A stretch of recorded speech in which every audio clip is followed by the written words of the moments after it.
सच्चिदानन्दरूपाय विश्वोत्पत्त्यादिहेतवे तापत्रयविनाशाय श्रीकृष्णाय वयं नमः।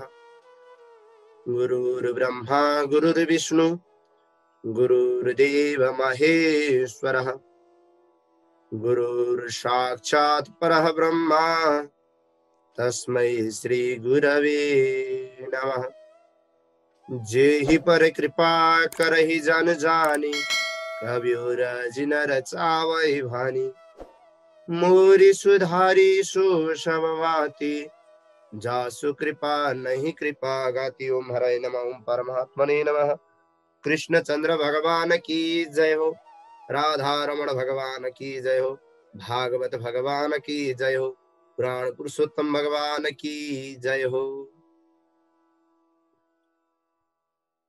भगवान श्री हरि को प्रत्यक्ष वाङ्मय मूर्ति रहेको श्रीमद् भागवत महापुराण को चर्चा परिचर्चा सत्संग गर्ने क्रममा गर्दै गर्दै आजबाट हामी अत्यन्तै महत्त्वपूर्ण स्कन्द, अत्यन्तै विशाल, अत्यन्तै ठुलो लामो के भनेर विश्लेषण गर्ने अब त्यो स्कन्दमा उपस्थित भइसकेका छौं, जुन स्कन्दमा भगवानका सम्पूर्ण लीलाहरूका कथाहरू रहेका छन्। भगवानका लीलाहरूका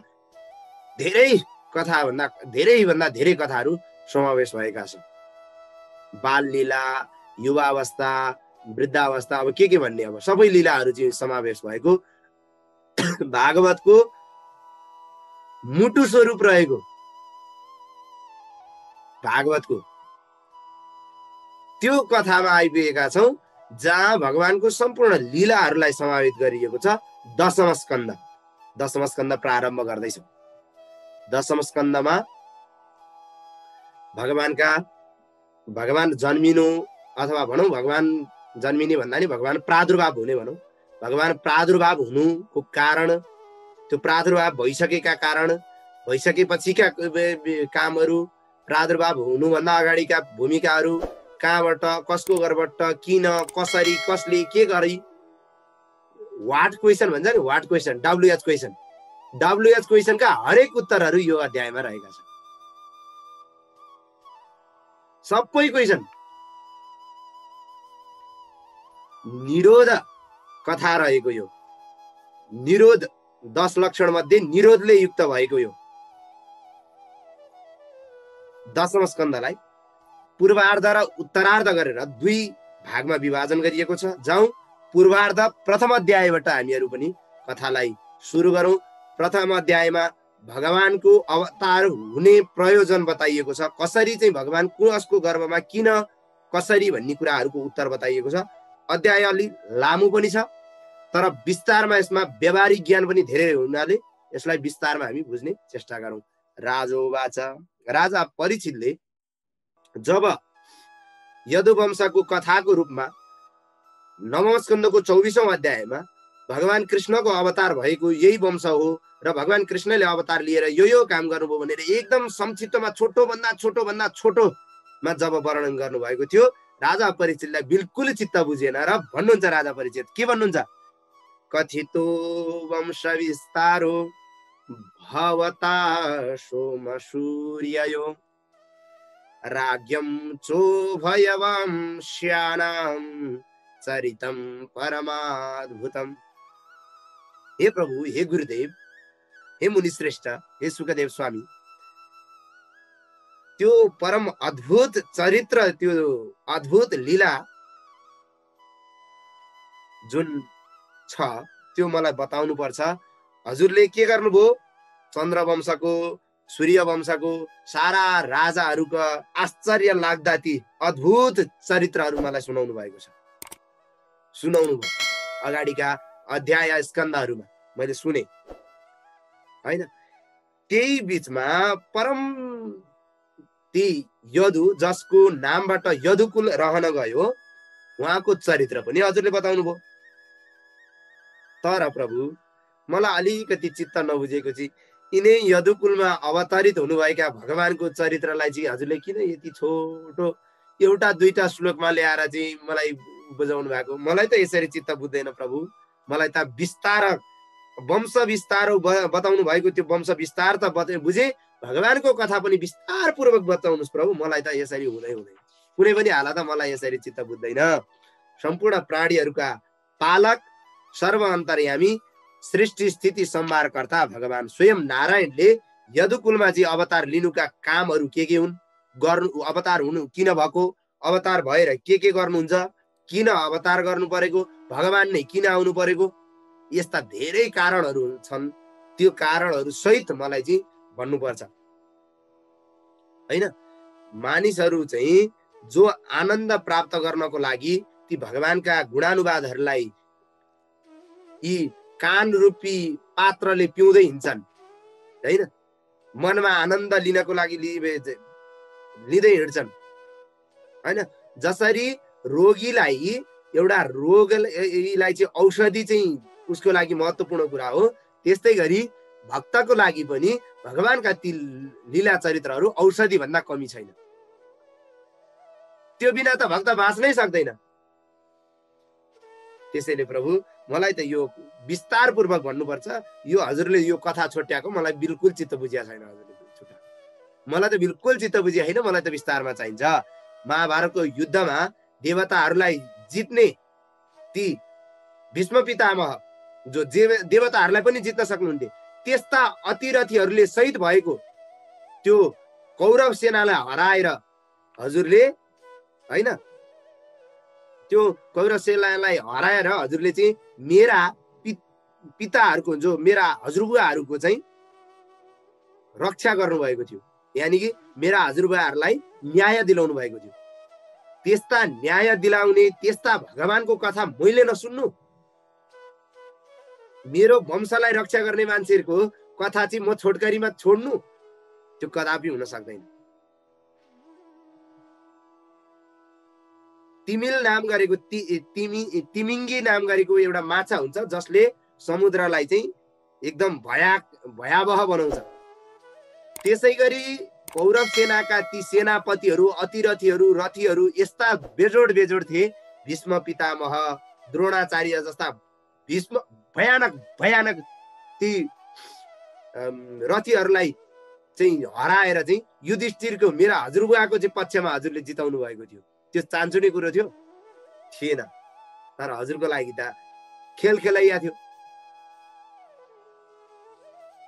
हजुरले त मेरा पिताहरूलाई त्यो समुद्र रूपी, संसार रूपी समुद्रमा आफ्नो चरण रूपी डुङ्गामा राखेर यो संसार रूपी समुद्रलाई पार लगाउनु भएको थियो। त्यस्तो हजुरको कथा चाहिँ म, त्यो भगवानको कथा चाहिँ म नसुनिकन बस्न सक्छु? गुरु हजुरले के गर्नुभयो यस्तो? यो कथा छोट्याएको मलाई बिल्कुल चित्त बुझिया छैन। कथा त विस्तार पूर्वक भन्नुपर्छ हैन। कौरव र पाण्डवहरूको जो वंशमै एउटा मात्रै बीज अंकुर थियो, उत्तराको गर्भ। नत्र कौरव वंश पनि सिद्धिएको थियो, पाण्डव वंश पनि सिद्धिएको थियो। एउटा मात्रै अंकुर बीज बाँकी रहेको थियो, उत्तराको गर्भ, जहाँ चाहिँ म थिएँ आफै।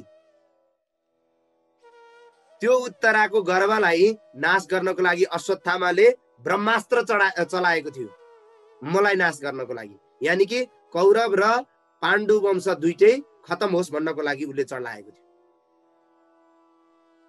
त्यो आमाको पेटमा आएर आफैले सुदर्शन चक्र लिएर मेरो रक्षा गर्नुभएको। आज जसले मलाई उद्धार गर्यो, जसले मेरो रक्षा गर्यो, जसको कारण आज म यहाँ छु, उसको चरित्र मैले छोटकरीमा सुन्नु पर्ने, उसको चरित्र मैले पुरा सुन्न नपाउने? यो त मलाई बिल्कुल चित्त बुझिया छैन। यसरी हुँदैन। हे सर्वज्ञ, हे गुरुदेव, हे मेरा सुखदेव स्वामी, हजुरको चरणमा बसेर म ध्यान गरिरहेको छु। क्षमा। सारा प्राणीहरूका अन्तर्हृदय भित्र रहनुहुने, एकदम काल स्वरूप बनेर बस्नुहुने, सर्व अन्तर्यामी, सबैलाई मोक्ष प्रदान गर्नुहुने, मनुष्य स्वरूपलाई ग्रहण गर्नुहुने, यानि कि भगवान अवतरित हुनुहुने भगवानको चरित्रहरू चाहिँ मलाई विस्तार पूर्वक बताउनुहोस्। यो छोटो तरिकाले हुँदैन। हजुरले रोहिणीको पुत्रको रूपमा जो शेषावतार बलरामजीको चाहिँ जुन कथा सुनाउनु भएको छ, देवकीको 7औं गर्भ भनेर जो भन्नुभएको छ, देवकीको गर्भ भनेर भन्नुभएको छ, त्यो गर्भ चाहिँ अटोमेटिक कसरी अर्काको गर्भमा सर्न सक्छ? त्यस्तो विज्ञान कहाँ छ? सम्झिनुहोस् एकचोटि। एउटाको गर्भमा हुर्किरहेको 7औं महिनाको गर्भको बालक सर्लकै अर्काको गर्भमा गएर ट्रान्सफर गर्ने विज्ञान अहिलेसम्म बनेको छ? छैन। तर यहाँ बनिसकेको छ, इतिहासमा बनेको छ। त्यसको प्रमाण हो भागवत। गर्भ नै अर्कोमा सार्दिने। हेर्नुहोस् त, शरीर नै नगरिकन गर्भलाई सार दिनुभयो। त्यो कुरा कसरी सम्भव भयो? त्यो पनि सुनाउनुहोस् प्रभु। हे भगवान, हे गुरु।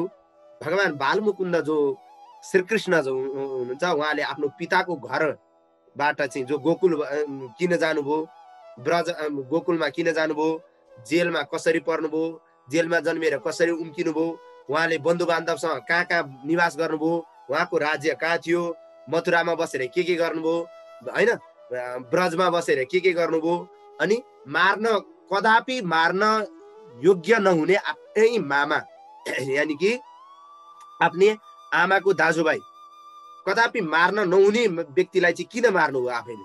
त्यस्तो नचाहिदो, त्यस्तो त्यो नीति विरोध काम चाहिँ भगवानले किन गर्नुभयो आफ्नै मामा मारेर?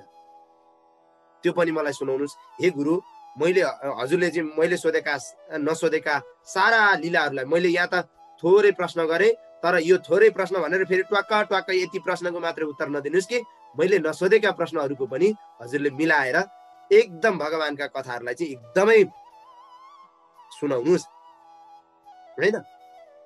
मलाई अहिलेसम्म पानी नै नपिई बसे पनि मलाई न भोक तिर्खा केहीले पनि मलाई सताएको छैन, किनकि मलाई हजुरले दिनुभएको जो हजुरको मुखारबाट जुन निस्किरहेको अमृत मैले पान गर्न पाएको छु, त्यही भएर मलाई भोक तिर्खाले सताएको छैन। पर्सि मर्नेवाला मलाई त हतार भएको छैन भने हजुरलाई के को हतार छ? विस्तारपूर्वक सुनाउनु। केही दिनमा मर्नेवाला मलाई त हतार छैन भने हजुरले यस्तो गर्न मिल्दैन भनेर चाहिँ सोधिसकेपछि सुत उवाच, सुत जीवन हुन्छ।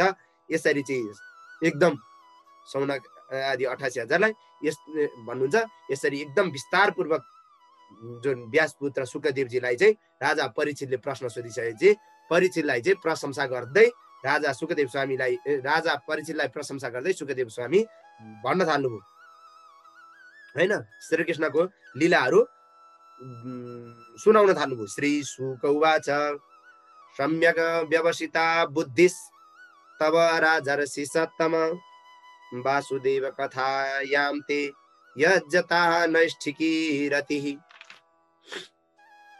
हे सर्वश्रेष्ठ राजर्षि, हे राजा परीक्षित, तपाईका जुन निर्मल बुद्धिले भगवान जुन निश्चय प्रश्न गरेका छन्, जुन भगवानको चरित्रमा तपाईको जुन प्रेम छ, त्यो धन्य छ।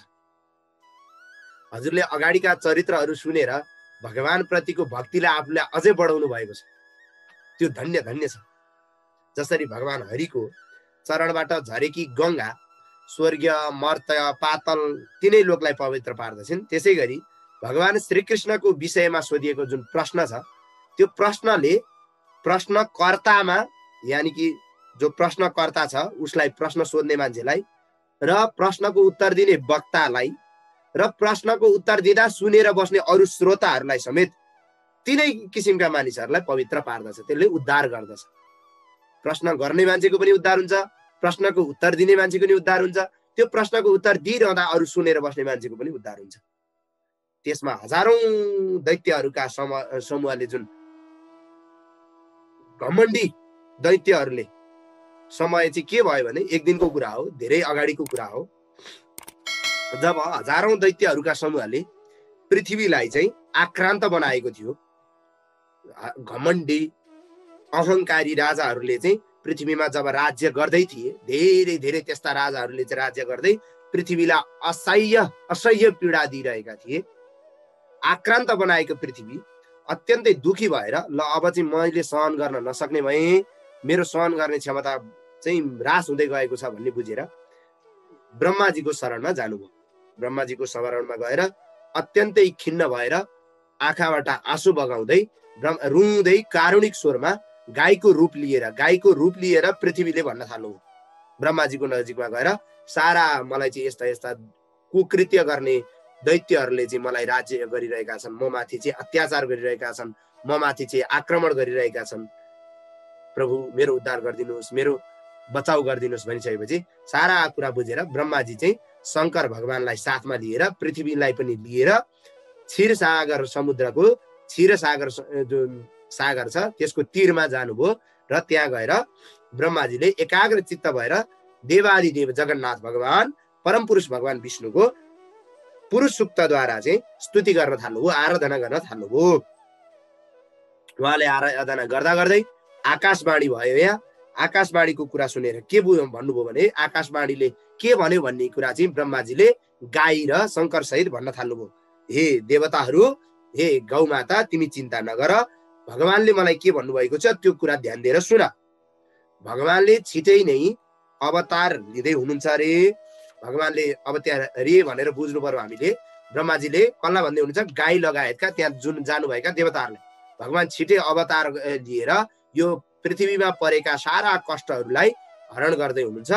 त्यो हरण गर्नको लागि भगवानको अवतारलाई सहयोग गर्नको लागि तिमीहरूले पनि आफ्नो ठाउँबाट विभिन्न अवतार सहयोग के गर्ने हो त्यो गरेर तिमीहरू पनि तयार हो। यदुकुलमा भगवानले जन्म लिँदै हुनुहुन्छ। वसुदेव गृहे साक्षात भगवान पुरुषः पर। वसुदेवको घरमा साक्षात भगवान परम पुरुष जो परब्रह्म परमात्माले चाहिँ जनैश्य त्यहाँ चाहिँ अवतरित हुँदै हुनुहुन्छ, जन्मिँदै हुनुहुन्छ, अथवा त्यहाँ चाहिँ अवतरित हुँदै हुनुहुन्छ।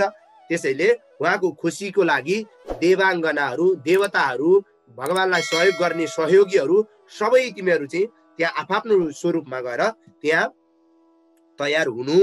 भगवानकै सेवा गर्नको लागि र भगवानको काम सघाउनको लागि भगवानकै अंश अवतार रहनुभएका स्वयं प्रकाश हजार चाहिँ अनन्त शेष साई भगवान, हजार मुख हुनुभएका अनन्त शेष साई शेष अवतार भगवान चाहिँ पहिला जेठो दाजुको रूपमा अवतरित हुनुहुनेछ। त्यहाँ जन्म लिनुहुनेछ, त्यहाँ प्रकट हुनुहुनेछ। जेठो दाईको रूपमा भगवानको शेष अवतार हुनेछ त्यहाँ पहिला। विष्णु र माया भगवती यया सम्मोहितम जगत आदिष्टा प्रभु भाणाम सेन कार्यार्थे सम्भविष्यति। जुन माया शक्तिद्वारा सारा जगत चाहिँ मोहमा परेको छ, त्यस्तै माया शक्तिको काम पुरा गर्नको लागि अथवा त्यही माया शक्तिको चाहिँ शक्तिद्वारा अंश रूपले सबै भगवानका अवतारहरू त्यहाँ हुनेछ। तिमीहरू पनि त्यही अनुसार तयार हुनु भनेर ब्रह्माजीले गाई लगायतका सबैलाई भनिदिनु भयो, त्यहाँ उपस्थित भएका देवताहरूलाई। श्री शुक उवाच, सुकदेव स्वामी राजा परीक्षितलाई भन्नुहुन्छ, हे परीक्षित, प्रजापतिहरूका मालिक जो ब्रह्माजीले यसरी आदेश दिइसकेपछि पृथ्वीलाई पनि सम्झाउनु भयो र सारा आफू पनि आफ्नो धाम जानुभयो र सारा पृथ्वी लगायतका सबै देवताहरू आफ्नो अब अवतार लिनको लागि तयार भएर आफ्नो लोकमा फर्किनु भयो। पहिले यदुवंशी राजा जो सुरसेन जो छ मथुरामा बसेर मथुराका लगायतका राज्यहरूमा चाहिँ राज्य गर्दथे, ससाना राज्यमाथि राज्य गर्दथे। कसले? सुरसेनले। धेरै पहिले यदुवंशी राजा सुरसेन। पछि भगवान सधैँ भक्तहरूको हृदयमा निवास गर्ने हरिले चाहिँ मथुरामा नै नगरी त्यो जुन मथुरा लगायतका नगरीहरूमा चाहिँ यादव राजाहरूको चाहिँ स्थायी राजधानी बनाएर यदुवंशी भनौँ यादवहरूले चाहिँ राज्य गर्न थाल्नुभयो। त्यो मथुरा नगरमा कुनै समयमा सुरपुत्र वसुदेव, अब कथा अगाडि बढ्छ, के भयो भने कुनै एउटा धेरै अगाडिको समयमा राजा परीक्षितलाई सुकदेव स्वामी सुनाउँदै हुनुहुन्छ। शौनकादि 88,000 ऋषिलाई सुतजी महाराज सुनाइरहनु भएको छ। त्यही प्रसङ्ग यहाँ म तपाईँहरूलाई भन्दैछु। कुनै एक समयमा मथुरा नगरमा चाहिँ सुरपुत्र जो वसुदेव हुनुहुन्थ्यो, वसुदेवको वंश विस्तारको बारेमा अगाडि आइसकेको छ नवम स्कन्धमा। तिनै वसुदेवलाई चाहिँ विवाह गरेर नयाँ एउटा पत्नी, नवविवाहिता पत्नी भनेको किनभनेदेखि वसुदेवले त धेरैवटा विवाह गर्नुभएको, यहाँ चाहिँ नयाँ पत्नी भन्नाले देवकीको वंश विस्तार अगाडि बढाउन खोजिएको, अरू पत्नीको होइन, देवकीको।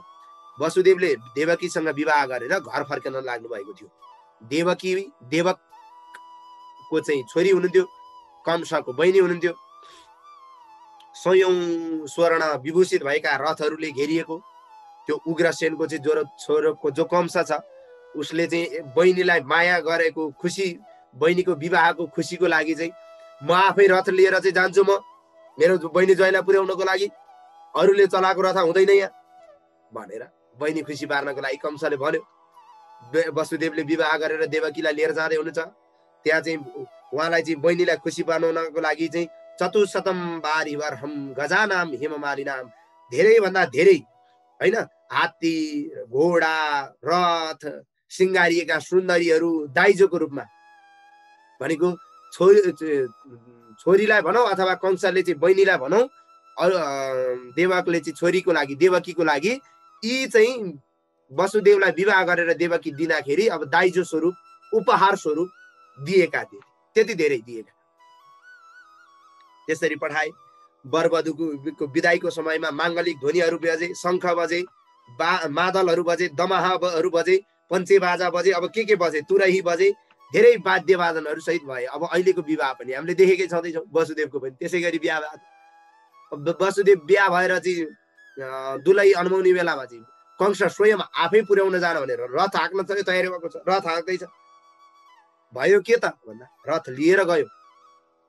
रथ लिएर जाँदा पथि प्रग्रहिणम, पथि भनेको बाटामा रथको लगाम समातेको कंसलाई आकाशवाणीले सम्बोधन गर्दै, आभाष्य भनेको सम्बोधन गरेर भन्यो, आहा भनेको भन्यो। के भन्यो त भन्दा हे मूर्ख, आकाशवाणी भयो नि अब, हे मूर्ख, तैले जसलाई रथमा चढाएर लिएर जाँदैछस् यिनै देवकीको 8औं सन्तान चाहिँ तेरो मृत्युको कारण बन्ने छ, यानि कि यही देवकीको 8औं सन्तानले तलाई मार्नेछ भनेर आकाशवाणी भयो। जब आकाशवाणी भयो तब तुरुन्तै त्यो मूर्ख कंसले के गर्यो, आफ्नो नियतिलाई परिवर्तन गरेर तुरुन्तै तरबार लिएर बहिनीलाई मार्न भनेर तयार भइहाल्यो। चुल्ठोमा समातिहाल्यो त तुरुन्तै। हेर्नुहोस्, मृत्युदेखि मान्छे कति डराउँछ भन्ने कुरा यहाँबाट बुझ्न सकिन्छ। मृत्युदेखि अहिले मृत्यु आइहालेको पनि होइन। आजभन्दा कहिले कहिले यिनीहरूले 8औँवटा सन्तान कहिले जन्माउँछन्, अनि कहिले त्यो ठुलो हुन्छ, अनि कहिले मार्छ। हेर्नुहोस्, तर मृत्युदेखि डराएको छ कंस। अहिले कंसलाई थाहा छ जन्मेको मान्छेको मृत्यु हुन्छ, स्वतः रूपमा त्यो ध्रुव सत्य कुरा हो, यसलाई टारेर टर्न सकिँदैन भन्ने कुरा पनि थाहा छ। तर पनि उसले आफ्नै बहिनीलाई, हेर्नुहोस्, पहिला त स्त्रीको वध गर्न योग्य हुँदैन, स्त्रीलाई वध गर्न शास्त्रले विहित मानिएको छ, त्यसमा पनि आफ्नै स्वयं बहिनीलाई मार्नको लागि उद्यत भएको छ आज कंस। यस्तो अवस्थामा कंस तयार भयो। अब त्यति भइसकेपछि अत्यन्त निन्दनीय कर्म गर्ने त्यो क्रूर, अत्यन्तै लाज पचेको त्यो लाजहीन कंसलाई चाहिँ अब कसरी सम्झाउन सकिन्छ भन्दा एउटा नियम छ, तपाईहरुलाई थाहा छ, नेपालीमा उखानै छ, कविता पनि छ, बस गर्नु मूर्खहरूलाई ठुलो बनाई। मूर्खहरूलाई चाहिँ प्रशंसा गरेर ठुलो मान्छे बनाएर चाहिँ गर्दियो भने त्यसलाई बसमा पार्न सकिन्छ। अब त्योसँग जुवारी खेल्यो भने त काट्दिहाल्छ आफैलाई, आफूभन्दा बलियो छ, मूर्ख छ। त्यही भएर बस गर्नु मूर्खहरूलाई ठुलो बनाई भन्ने बुझेका वसुदेवले के गर्नुभयो, अत्यन्तै मन्द मुस्कानका साथमा अत्यन्तै प्रशंसा गर्दै भन्न थाल्नुभयो, हे वीर योद्धाहरूमा चाहिँ श्रेष्ठ हुनुभएका, हे वीरहरूद्वारा पूजनीय हुनुभएका, प्रशंसनीय हुनुभएका, हे भोजवंशी, भोजवंशको चाहिँ अलङ्कार हुनुभएका, भोजवंशको चाहिँ सर्वश्रेष्ठ व्यक्तित्व, हजुर जस्तो वीर पुरुषार्थीले पनि एउटा सामान्य स्त्रीको वध गर्न हुन्छ? सामान्य यो नारीको वध गर्न योग्य छ हजुरले? हजुरको इज्जत कहाँ जान्छ भन्नुहोस् त? कंस बलियोले कसलाई मार्यो भन्दा बहिनीलाई मार्यो। त्यो पनि आफ्नै स्त्रीलाई, आफ्नै बहिनीलाई। बहिनी भनेको त छोरी समान हुन्छ। त्यो पनि अझ विवाहको बेलामा बहिनीको वध गर्नु हजुरको कीर्ति के भएर फैलिन्छ? जनताले हजुरलाई के भन्छन्? हजुर जस्तो पुरुषार्थीले कसको वध गर्यो भन्दा ठुलो वीर पुरुषलाई मार्या भए पनि हो, आफ्नै बहिनीलाई चुल्ठो समातेर मार्यो अरे। हजुरको कीर्ति के हुन्छ? अब फकाई फुलाई डराई बसमा पार्नु छ नि, अब बाँच्नु छ त्यहाँबाट, नत्र त मारिदिइहाल्छ। हे वीर, जन्मिनेको मृत्यु जन्म बताम वीर, देहेन सजायते। जब जन्मिन्छ मान्छे तब मृत्यु त सँगै लिएर आएको छ। त्यो जन्मेको मान्छे मर्छ, त्यो त सत्य कुरा हो, त्यो त निश्चित कुरा हो। त्यसमा के को नयाँ कुरा मान्नु छ? केही नयाँ कुरा मान्नु पर्ने छैन। आज मृत्यु हुन्छ या 100 वर्ष पछाडि हुन्छ, त्यति चाहिँ फरक कुरा हो। जस्तो आज मृत्यु हुने रहेछ भने 100 वर्ष पछाडि चाहिँ हुन सक्छ, तर अजर अमर भन्ने त हुँदैन। भगवान त अजर अमर हुँदैनन् भने त्यो त कल्पनाको विषय भयो। हजुर जस्तो मान्छेले यस्तो नीच कर्म गर्न काहीँ उचित होला? फकाउँदैछ नै अब वसुदेवले। हेर्नुहोस्, कर्मको बसमा रहेको, आफ्नो जुन बसमा नरहेको जुन काल रूपी जुन मृत्यु जुन प्राप्त गर्ने जुन शरीरलाई छ, त्यसलाई त ज्ञानी, ध्यानी, पुरुषार्थी, लोभी, पाखण्डी सबैले त छोड्नुपर्छ। कसको चाहिँ हातमा छ त काल? छैन, कसैले पनि जित्न सक्दैन काल। त्यसैले जसरी उदाहरण दिनुहुन्छ, अब जसरी मान्छेले पाइला चाल्दा अगाडिको पाइलो गएर निश्चित ठाउँमा नटिकेसम्म पछाडिको पाइला छोड्दैन, त्यस्तै गरी जसरी यो के भन्छ, जुका हुन्छ नि, जुका भनेको थाहा छ तपाईँहरूलाई? जुको लाग्छ नि, हो त्यो जुकोले अगाडि गएर टेक्न नपाई पछाडिको भाग छोड्दैन। जुको हुन्छ नि, भुइँबाट मान्छेको जिउमा टेक्नु पर्यो भने मान्छेको जिउमा गएर शरीरमा टच भएपछि मात्र उसले पछाडिको छोडेर अनि अगाडि छोड्छ। जसरी मान्छेले अगाडिको पाइला गएर निश्चित ठाउँमा टेके चाहिँ पछाडिको पाइला छोड्छ, जसरी जुकाले अगाडि टेकिसकेपछि पछाडिको पाइला छोड्छ, मान्छेले पनि जसरी अर्को शरीर तयार हुन्छ तब मात्रै यो शरीरलाई छोड्छ। आत्माले अर्को शरीर खाली ठाउँ देखिसकेपछि अथवा अर्को ठाउँमा जाने कुरा निश्चित भइसकेपछि मात्रै यो शरीरलाई छोड्दछ, यो शरीरलाई त्याग्दछ।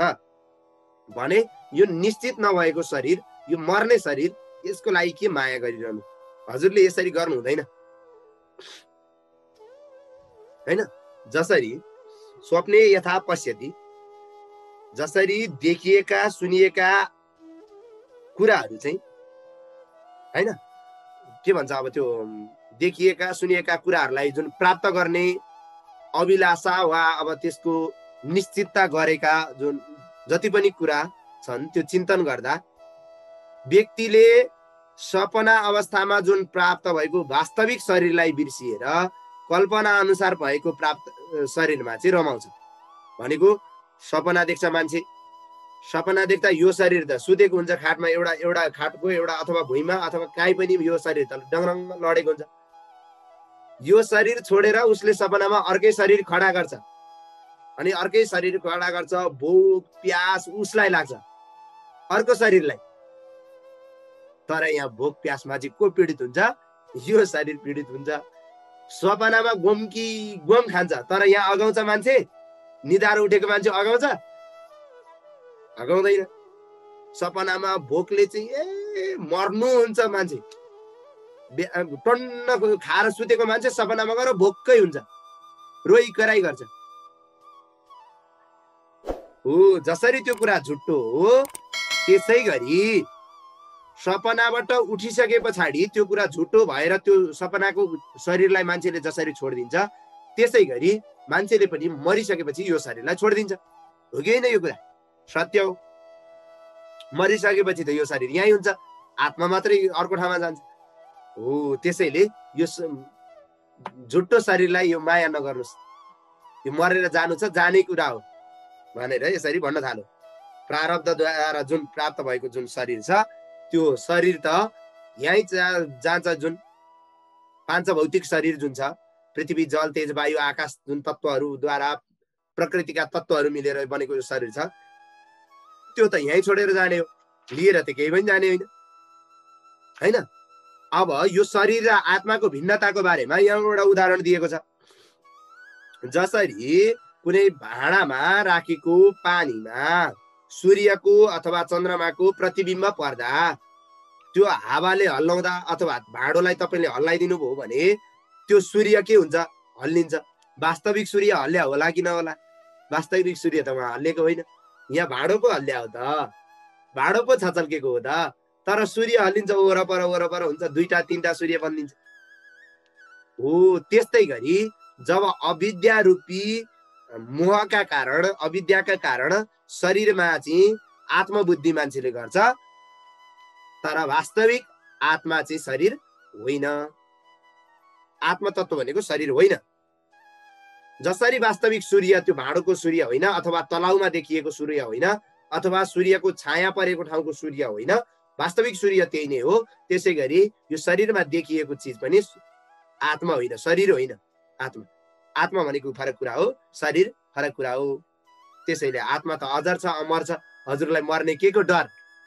हजुर मर्ने होइन क्यारे भनेर वसुदेवले फकाउँदैछन् नि। वसुदेवलाई डर छ नि त, मारिदिइहाल्ला कि भन्ने। त्यसैले आफ्नो कल्याण चाहने प्राणीहरूले अर्काको द्रोह पनि गर्नु हुँदैन। अर्काको द्रोह गर्नेलाई यो लोकमा मात्र नभएर परलोकमा पनि आनन्द प्राप्ति हुँदैन।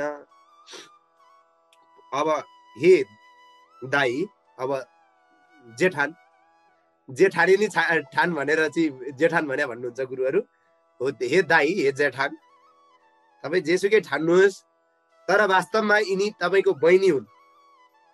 बहिनी पनि अथवा दिदी बहिनी पनि छोरी समानै हुन्छन्। बहिनी पनि छोरी समान हुन्छन्, पूजनीय हुन्छन्।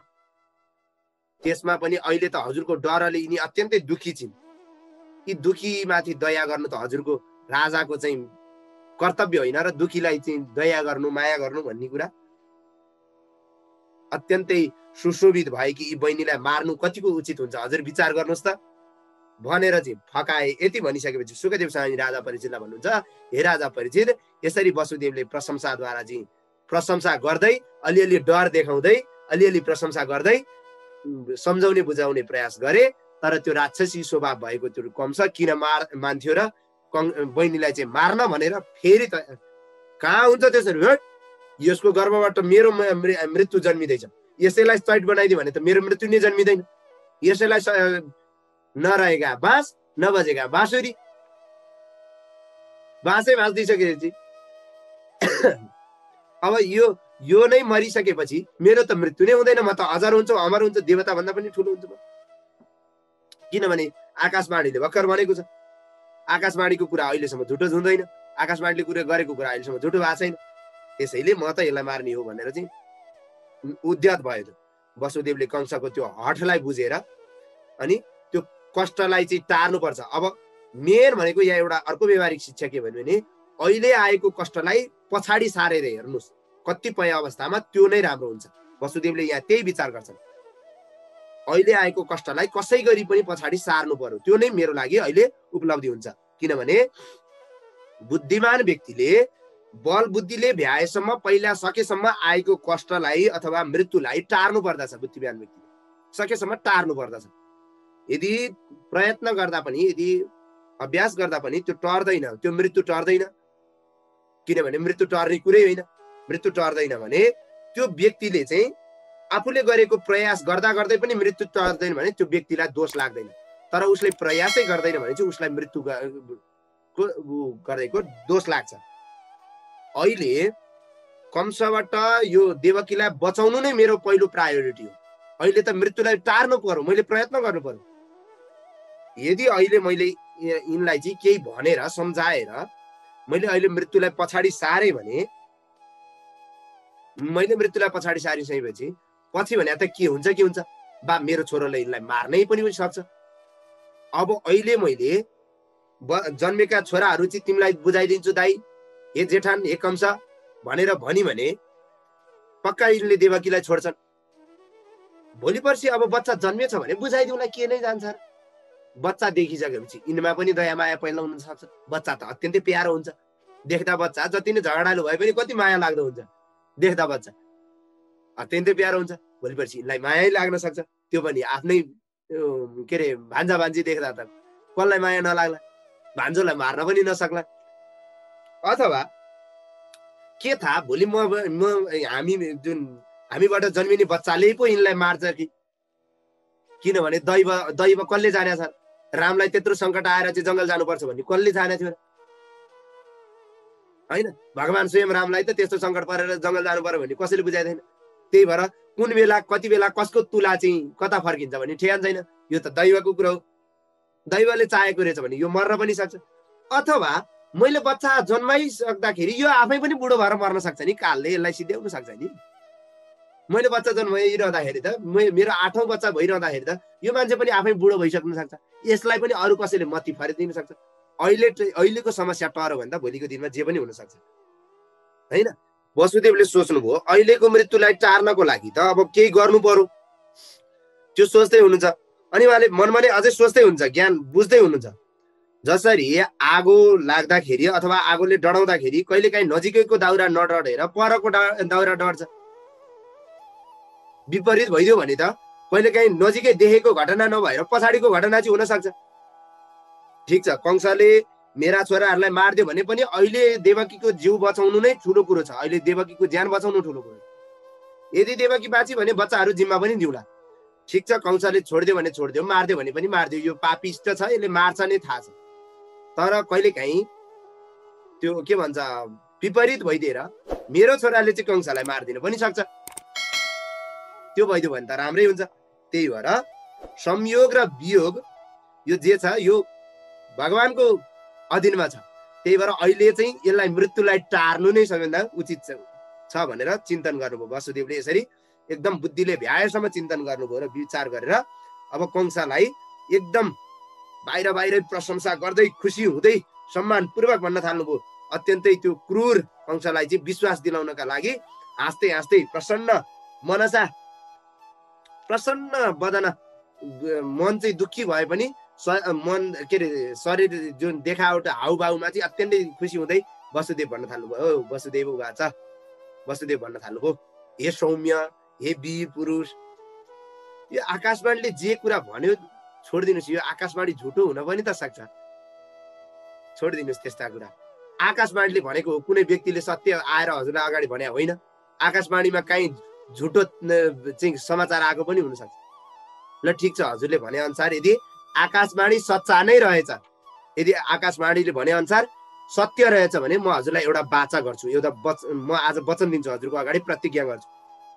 जति पनि देवकीबाट सन्तान छन् त्यो सन्तान म हजुरलाई दिन्छु। हजुरलाई डर त त्यो सन्तानबाट हो, देवकीबाट त होइन नि। यहाँ एउटा च्याखे थाप्नुभयो, हजुरलाई डर देवकीबाट हो कि सन्तानबाट हो भन्दा सन्तानबाट। त्यसो भए म हजुरलाई जति पनि सन्तान हुन्छन् त्यो सन्तान म हजुरलाई दिन्छु। अहिले देवकीको वध नगर्नुहोस्, यो देवकीको वधले हजुरकै अपकीर्ति फैलिन्छ, हजुरकै अपजस फैलिन्छ, जनताको सामु हुन्छ। त्यसैले म बरु बच्चा ल्याएर दिन्छु, सुटुक सुटुक हजुरलाई मैले ल्याएर म बच्चा दिन्छु। बच्चादेखि डर हो, हजुर जेसुकै गर्नुहोस् त्यो बच्चालाई म अधिकार छान्न, म बच्चा जन्मिने बित्तिकै ल्याएर हजुरलाई सुम्पिन्छु। यति भनिसकेपछि सुखदेव स्वामी राजा परीक्षितलाई भन्नुहुन्छ, हे परीक्षित, कंसले चाहिँ वसुदेवको प्रतिज्ञा वसुदेवलाई पहिलेदेखि चिन्ह थियो। वसुदेव चाहिँ प्रतिज्ञामा चाहिँ एकदम सत्य वचनमा चाहिँ छन् भन्ने कुरा बुझेको थियो कंसले। वसुदेव कहिले झुट बोल्दैनन् भन्ने थाहा थियो। कंसको स्वयं साथी पनि थियो वसुदेव, फेरि कंसको साथी हो वसुदेव। त्यसैले उनले त्यो कुरा बुझिसके पछाडि उनले वसुदेवको कुरालाई विश्वास गर्यो र बहिनीलाई नमार्ने निश्चित गर्यो। त्यहाँबाट बहिनीलाई उसले छोडिदियो। त्यति छोडिदिइसकेपछि वसुदेव पनि प्रसन्न भएर अब बल्ल बाल बाल बच गए भन्छ नि हिन्दीमा, बल्ल तल्ल बचेर चाहिँ मृत्युको मुखैबाट भर्खर बचेर निस्किया जस्तो, के भन्छ मृत्युबाट चाहिँ भर्खर उम्किया जस्तो गरेर आफ्नी पत्नी देवकीलाई लिएर आफ्नो घरमा जानुभयो। गृहम प्राविशद, घरमा प्रवेश गर्नुभयो। यहाँ कंसले त्यही बेला नै लहर थुनेको भनेर लेखिएको छैन भागवतमा। के गरिएको छ, वसुदेव गएर आफ्नो घरमा गृहम प्राविशद, आफ्नो घरमा गएर प्रवेश गर्नुभएको छ। पछि चाहिँ ल्याएर थुन्छन् है, पछाडि ल्याउने कुरा आउँदैछ हेर्नु। केही समय बितेपछि अथ काल उपावृत्ते देवकी सर्वदेवता, सर्वदेव स्वरूपा रहेकी जो देवकीले एक वर्ष पछाडि एक वर्षको अन्तरालमा पुत्रहरूलाई उत्पन्न गर्दैन, बच्चाहरू जन्माउँदै गएन। पुत्रान प्रसुसुवे चाष्टौ कन्याम चैवा नुवत्सरम। देवकीले समय बित्दै गइसकेपछि प्रत्येक एक वर्षमा चाहिँ वर्षको फरकमा 8 वटा छोरा र एउटी छोरीलाई जन्माउनु भयो। कीर्तिमन्तम प्रथमजम कंसाया नकदुन्दुभि। आनाको दुन्दुभी भनेको वसुदेवले पहिलोचोटि जन्मिएको पहिलो छोरो जो कीर्तिमान थियो त्योलाई चाहिँ आफ्नो वचन सत्य गर्नको लागि, आफूलाई झुटको अपकीर्ति नलागोस् भन्नको लागि आफूले त्यो पहिलो जन्मिएको कीर्तिमान नाम गरेको छोरालाई लिएर अत्यन्त दुःखी हुँदै कंसको नजिकमा जानुभयो र कंसलाई त्यो बच्चा बुझाउनु भयो। र किम दुसहम नु किम, सहन गर्न नसकिने कुरा के हुन्छ र? सज्जनहरूको लागि असह्य कुरा के नै हुन्छ र, होइन? साधुहरूको लागि सहन गर्न नसकिने कुरा के हुन्छ र? विद्वानलाई के को अपेक्षा हुन्छ र? अपेक्षा के नै गर्छन् र विद्वान पुरुषहरूले? नीच व्यक्तिको लागि गर्न नहुने कामै के हुन्छ र? नीच व्यक्ति छ भने उसको लागि गर्न नहुने काम के छ? केही पनि हुँदैन। अनि आत्मज्ञानीको लागि त्याग गर्न नसकिने कुरा के नै छ र? त्याग गर्न नसकिने, आत्मज्ञानी मान्छेलाई त्याग्न नसकिने कुरा के छ संसार? केही पनि छैन। त्यसैले हे परीक्षित, आफ्नो छोराको जीवन र मृत्युमा चाहिँ वसुदेवको समभाव देखेर चाहिँ वसुदेव दुखी हुँदै ल्याएका छन्। आफ्ना बच्चालाई ल्याएर कंसको अगाडि अर्पण गरेका छन्। अनि सत्यमा चाहिँ निष्ठापूर्ण, हेर्नुहोस् त, आफ्नै घरमा गएर बच्चा जन्माउँदा फेरि पनि कंसलाई चाहिँ ल्याएर बच्चा बुझाएका छन्। त्यो सत्यता वसुदेवमा थियो। हेर्नुहोस्, वचनको प्रतिबद्धता, जुन वचन गरेका छन्, प्रतिबद्धता गरेका छन्, जुन प्रतिज्ञा गरेका छन्, त्यो उनले सत्य बनाउनको लागि ल्याएको देखेर सत्यभाषी वसुदेवलाई चाहिँ देखेर र त्यो बालकलाई देखेर त्यो कंसलाई अत्यन्तै दया आयो, माया आयो र कंसले हाँस्दै भन्यो, के भन्छ? हे वसुदेव, यो पहिलो छोरो फिर्ता लैजाऊ, किनभने मलाई यसबाट डर छैन। मलाई डर भएको 8औं छोरो हो। 8औं छोरो चाहिँ मिस नहोस् नि। आकाशवाणीले मलाई त 8औं छोरोले मार्छ भनेछ। 8औं छोरो चाहिँ गल्ती नहोस्, यो पहिलो छोरोदेखि मलाई डर छैन, यो लैजाऊ भनेर वसुदेवलाई चाहिँ भने। वसुदेवले कंसको कुरा सुनेर र ठिकै छ, तपाईँको इच्छा, जो इच्छा भनेर पहिलो छोरो फर्केर लिएर जाँदै हुनुहुन्थ्यो। तर मनमा लागिरहेको थियो, यो बुद्धि ठिक भएको मान्छे होइन, यसले मलाई अहिले फर्काए पनि अहिले तुरुन्तै यो बच्चा मार्छ, त्यही भएर यो बच्चालाई चाहिँ छोडिदियो भनेर म खुसी हुनु जरुरत छैन भन्ने बुझेर दुःख र सुखमा समभाव राख्ने ती वसुदेवले सुखी हुनु भएन र कंसले छोडेको कुरालाई उहाँले विश्वास मान्नु भएको थिएन। त्यति हुँदा नहुँदै नारदजीले यहाँ आएर एउटा गडबड गरिदिनु भयो। हे राजा परीक्षित, नारदजीले आएर कंसलाई चाहिँ बुझाइदिनु भयो। हेर कंस, यो वसुदेवको गर्भबाट जन्मिने सबै सन्तानहरू भनेका देवताहरू, देवाङ्गनाहरू हुन्। यदुकुलमा जति पनि बच्चाहरू जन्मिन्छन् सबै देवताहरूका अंशरूप हुन्। यदुकुलमै, गोकुलमा नै जन्मिने बच्चाहरू सबै नै नन्द बाबाका आदिका गोपालका जो जति पनि जुन गोकुलमा भएका जो स्त्रीहरूले चाहिँ बच्चा जन्माउँछन्, यो सबै अरू कोही होइन, देवताहरू हुन्। यिनीहरू सबै मिलेर तेरो वध गर्न चाहँदैछन्। नारदजीले लगाइदिनु भयो। हेर भाइ, विचार गर।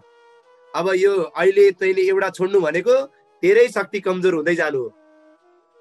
एउटा छोडिस, उतापट्टिको सेनामा एकजना बढ्छ, अर्को छोडिस, एउटा बढ्छ भनेर नारदजीले चाहिँ आएर त्यहाँ के भन्छ कंसको उसमा चाहिँ कंसलाई चाहिँ दिमाग भुटिदिनु भयो। अझ पुराणान्तर कथाहरूमा गुरुजीहरूले त के भन्नुहुन्छ भने कमलको फुल देखाएर यो फुलमा गन्त भाइ 8 कुन चाहिँ अङ्क हो भन्छ। 1 2 3 4 5 8 यहाँ गन्छ। ए भाइ, यो सुरुवात यहाँबाट नभएर यहीँबाट हुन नि सक्छ। यो पहिलो भयो कि भएन? यही पुत्रले चाहिँ तँलाई मार्न नि सक्छ। कमलको फुला जसरी वरिपरिबाट जताड गर्दा नि जुन पनि 8 पर्न सक्छ, त्यस्तै गरी यो हाता 5 वटा अम्ला गन 1 2 3 4 5 भन्दा यही 5 बाट सुरु हुन नि सक्छ। 1 2 3 4 5 यसरी चाहिँ गरेर चाहिँ 8 वटा अम्ला पनि देखाइदिएर त्यो कंसको चाहिँ दिमाग के गरिदिने काम गर्नुभयो? नारदजीले भुट दिने काम गर्नुभयो। एकदमै भ्रमित बनाइदिने काम गर्नुभयो। तँलाई पृथ्वीको भार हरण गर्न पृथ्वीले प्रार्थना गरेको हुनाले भगवान स्वयं मार्न भनेर तँलाई मार्न, तँ लगायतका दैत्यहरूलाई मार्न चाहिँ अवतार हुनुभएको।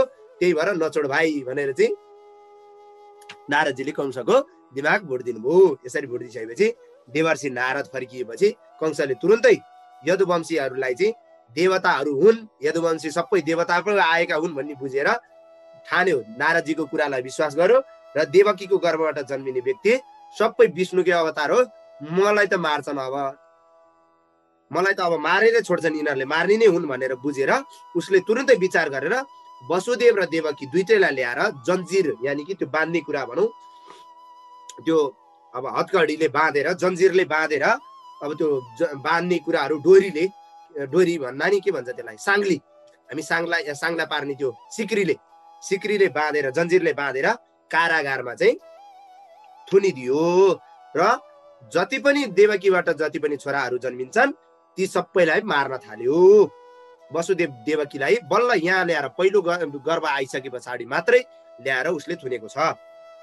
मातरम पितरम भातृन सर्वांश्च सूर्यदास तथा नन्ति यसु त्रिपो लुब्धा राजानः प्रायसो भुवि। पृथ्वीमा प्राय अरूबाट चाहिँ आफ्नो प्राणको पोषण गर्न चाहने जो लोभी पाखण्डी जो राजाहरू छन् उनीहरूले स्वार्थका लागि आमा बाबु दाजु भाइ दिदी बहिनी सबै आफ्ना हितैषी मित्र सबैलाई मारेर आफू अगाडि जान चाहन्छ। यो जो म मात्रै संसारको चाहिँ ठुलो हो, मैले मात्रै भोग गर्नुपर्छ, म खाऊँ मै लाऊँ सुख सय लबा मोज मगरौँ, म बाँचौँ मै हाँसौँ अरू सब मरुन् दुर्लभ भनुहरू भन्ने जुन यो पाखण्डी राजाहरूले के गर्छन्, यी पाखण्डी व्यक्तिहरूले दाजु भाइ इष्ट मित्र बन्धु बान्धव सारालाई मार्छन् र आफू मात्रै ठुलो बन्न चाहन्छन्।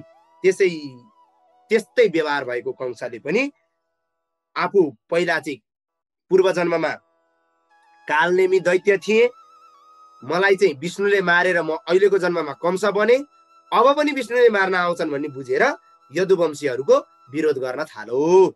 आफू पहिलो जन्ममा को थियो, कालनेमी नाम गरेको दैत्य थियो, मलाई विष्णुले मारे त्यति बेला, अहिले म कंसको रूपमा आएको छु र अब पनि मलाई विष्णुले मार्छन्।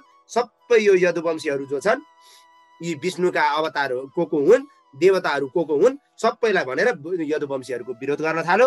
अत्यन्त बलशाली कंसले यदु भोज अन्धक वंशहरूका सबै उहरूलाई चाहिँ अधिपतिहरूलाई आफ्नो बसमा पारेर आफ्नै बाबु जो उग्रसेन थियो उसलाई कारागारमा हालेर बन्द गरेर आफ्नै बाउलाई चाहिँ कारागारमा जेलमा थुनेर आफूले चाहिँ सम्पूर्ण त्यो मथुरा लगायतका देशहरूमा राज्य गर्न थाल्यो।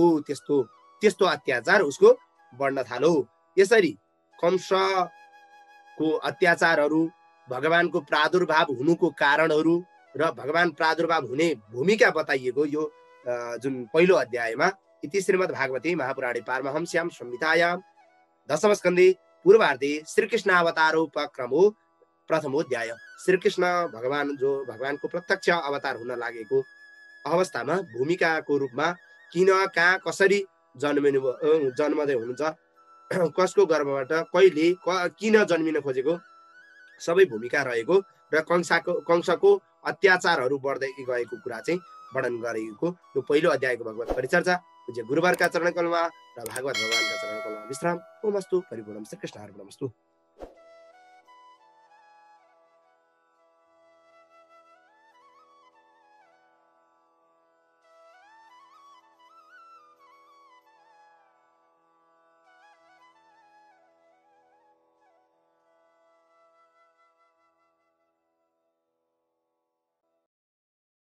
यस्तै भिडियोहरूको लागि हाम्रो च्यानललाई सब्स्क्राइब गर्नुहोस् र फर्स्टमा भिडियो हेर्नको लागि बेल आइकनलाई अन गर्नुहोस्।